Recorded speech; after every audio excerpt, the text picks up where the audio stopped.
Hi అండి. ఈరోజు బ్రేక్‌ఫాస్ట్‌కి అయితే ఇడ్లీ, పల్లీ చట్నీ చేశాను. పిల్లలు బ్రేక్‌ఫాస్ట్ చేసేలోపు నేనైతే లంచ్ బాక్సులు ప్యాక్ చేస్తాను. ఈవెన్ ఈరోజు హస్బెండ్ కూడా ఆఫీస్‌కి వెళ్ళాలి. తనకి బ్రేక్‌ఫాస్ట్, లంచ్ 2 ప్యాక్ చేయాలి. హస్బెండ్‌కి బ్రేక్‌ఫాస్ట్‌కి ఇడ్లీ, పల్లీ చట్నీ పెట్టేశాను. ఇక ఈరోజు కర్రీ అయితే వింత వింతగా చేశానండి. యాక్చువల్‌గా నిన్న నైటే ప్లాన్ చేసుకున్నాను. దోసకాయ పచ్చడి, గోరుచిక్కుడుకాయ ఫ్రై.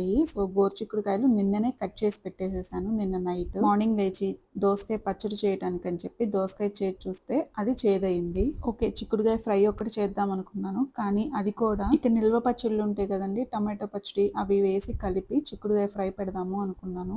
కానీ పిల్లలు ఇష్టంగా అస్సలు తినట్లేదు పచ్చళ్ళు. చివరికి ఇలా కాదు అని చెప్పి చిక్కుడుకాయ టొమాటో కర్రీ ఎలా చేస్తామో సేమ్ అదే ప్రాసెస్ లో గోరుచిక్కుళ్ళు వేసి చేశాను. ఇదే ఫస్ట్ టైం చేశాను. మా ఇంట్లో గోరుచిక్కుడుకాయలు అస్సలు తినరు. అలాంటిది ఈ రోజు ఇలా చేశాను. ఎలా తినొస్తారో తెలియదు. అదేసే కలిపేసి పెట్టి ఇంకా దాంతో పాటు పెరుగన్నం కూడా పెట్టాను. ఈ రోజు స్నాక్స్ కి అయితే ఏం పెట్టలేదు. ఇలా అయితే కిడ్స్ లంచ్ బాక్స్ ప్యాక్ చేశాను. ఈ రోజు మీ కిడ్స్ కి ఏం ప్యాక్ చేశారో కమెంట్ చేయండి. బాయ్.